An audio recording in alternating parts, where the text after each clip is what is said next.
What's up, dreamers? Welcome back to the mini-series of Autumndale, a small town set somewhere in Appalachia Valley. In the last episode, we made Main Street with this really cool street angled parking and just that old small town American vibe. In this episode, we're pretty much going to continue right where we left off and expand this one main street into an entire town. Now, what's a town without some roads? So that's what we're going to start off with, is adding roads to this little town and building out our road network. We're going to hook up our main street to the incoming and the outgoing highway so that our Sims can eventually move into the city, as well as providing water and power using the 81 tiles mod. See, in a lot of cases, a small town like this isn't going to have its own power station or water treatment plant. Therefore, a lot of these small American towns have to outsource and get their water and power from neighboring towns and cities. When it comes to laying out the roads and the design of your city, it's generally a good idea to have a picture in your mind of what you're going to want to build. But when trying to make it realistic, you have to think how these cities were originally made. The reason you typically see a more gridded area in the United States versus Europe is because they were built much faster and much quicker. Instead of populations growing very slowly over time, American towns are generally established by larger groups of people to fulfill whatever need was in that particular area. So instead of things growing out organically like you naturally see in Europe, American towns usually had a plan before they were completely built. And nothing says fast and in a hurry than throwing down some grids. That being said, you'll never find a perfect grid.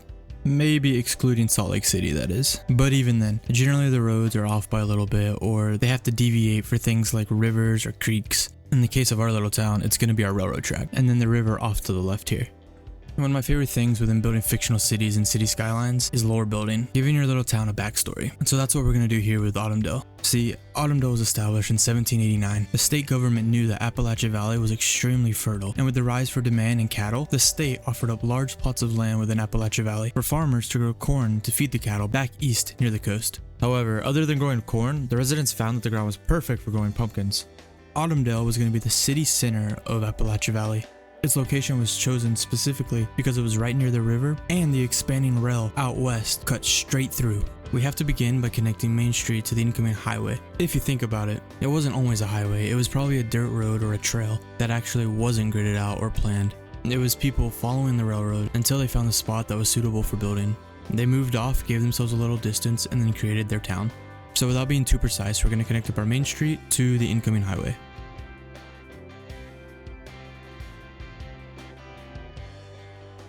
Alright, so now that Autumndale has a main road that's coming into town from the highway, we're also going to need a road that's going out that exits, that continues to follow the railroad track on its way out of town. Remember, this is a time when people were constantly expanding west, following the railroad, and building towns along the way. In 1852, an entrepreneur and businessman named Eldon Douglas was traveling through Appalachia Valley coming from back east. In his opinion, he thought he knew the importance of the finer things in life. Therefore, when he saw this small town and he saw the local farmers still living back in the 18th century, he knew he'd be able to establish several businesses within the town. Over the next 10 years, he helped kickstart 5 businesses along Main Street, and with business thriving, he knew the importance of a local government. With all the local revenue of the town, he essentially established himself as the county clerk within Appalachia Valley, bought a piece of land right at the edge of Main Street, and began construction on the first Appalachia Valley courthouse. The courthouse that I'm going to be using for this build is called the County Courthouse, and it was created by Big Mood Energy. I think it fits perfect within Autumndale, and I think it looks really good with the red brick. If you want to use this courthouse, I'll put a link to it down in the description. And before we can continue on with our story, I have to use Bob and go ahead and change out these vanilla trees. If you know me with my other series, you know that I don't like vanilla trees. So we're going to find something that fits this build just a little bit better.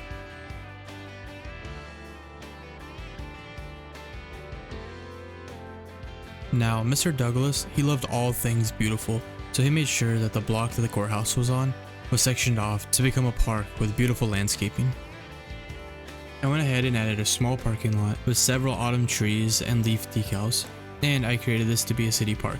I added an invisible city park main gate as well as invisible side gates. There's no attractions within the park, so it's not going to generate a ton of land value. However, it does give a place for citizens to walk around.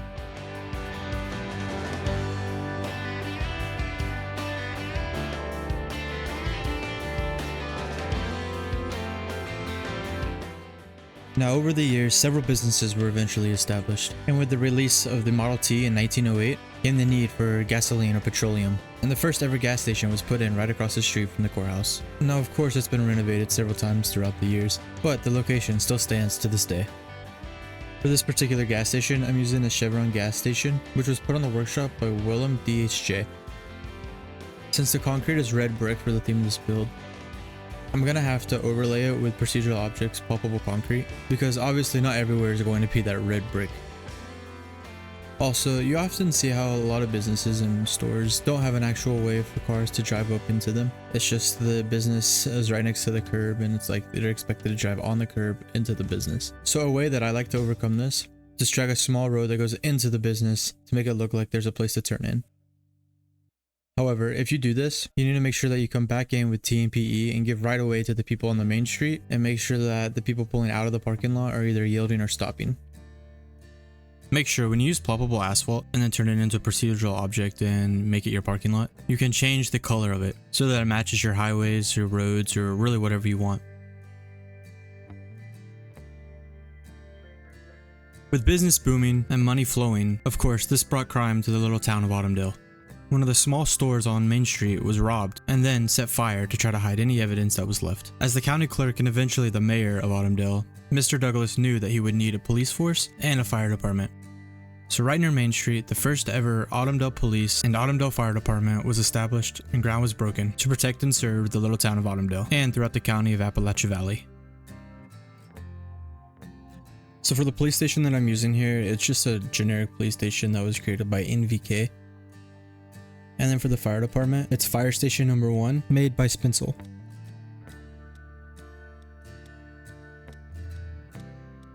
I followed the same technique that I used over with the gas station and put in a road that drives into the parking lot to give access to the parking lot for the police cars. I then basically used the exact same technique on the fire department, except instead of using a little road, I used a parking lot road. So it gave a big wide area so that the fire trucks could go in and out of it. I always get asked the question, what mods are you using to make your cities look so realistic? Well, I know I've talked about that in another video, but besides the visual mods, what really makes it pop and give it that realistic look are the decals and the detail that I put into the city. This is a really good example where I use these fire decals on the road to signify that this is a fire station, and I use these striped angled line decals to signify, hey, no parking or blocking this area. This is something that you often see in front of any fire department within the United States. And adding realistic details like this is what makes your cities and your towns come to life. Initially, all the land that was right behind all the businesses on Main Street was owned by the businesses themselves for storage and keeping livestock. However, due to the threat of a fire, the fire department pretty much said that there needed to be an access route behind all the buildings and the likelihood of a fire. So the local government bought back the land to do just that. As well, they sectioned off a plot for an automotive store, since the rise of the automobile has started to soar. Obviously, in the early 20th century, there wasn't an O'Reilly's here. However, that's what it eventually became. When I detail behind a main street, I like to use an older, more rugged road. Remember, this is just an alleyway. The only people that are going to be using it are the business owners and, like I said, potentially if there's a fire. So in this particular case, I'm using this big rural asphalt road. And then I go in behind all the buildings with this brushed 4x4 gravel and put it down, just so it gives it that nice flow from the buildings to the road.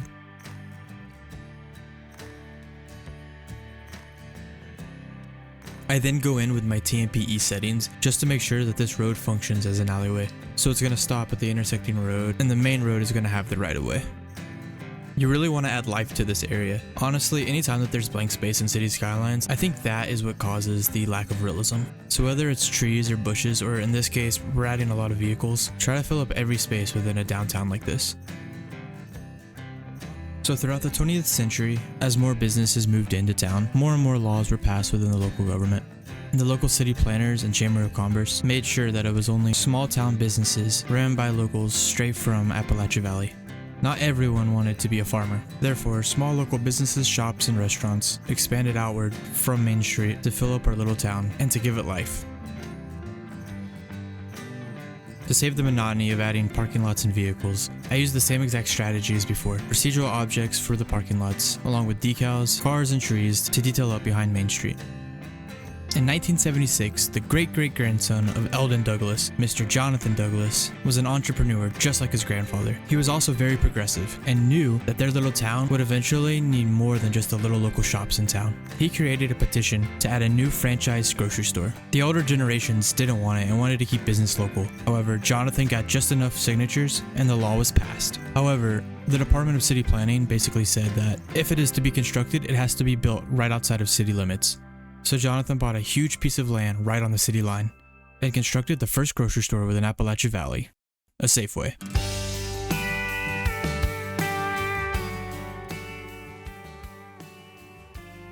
I really hope that you guys have been enjoying this story so far. This was a really fun build and a really fun backstory to come up with. Don't worry, this series isn't stopping here. There's at least 2 more episodes, and they'll be coming out over the next few weeks. We're still missing something very important, the actual residents of Autumndale, and that's going to be coming in the next episode. I really hope that this series has actually helped someone, and if it has, put it in the comments. And if it hasn't, also put that in the comments, and let me know how I can do better. I'm completely open to criticism, because how else am I going to learn?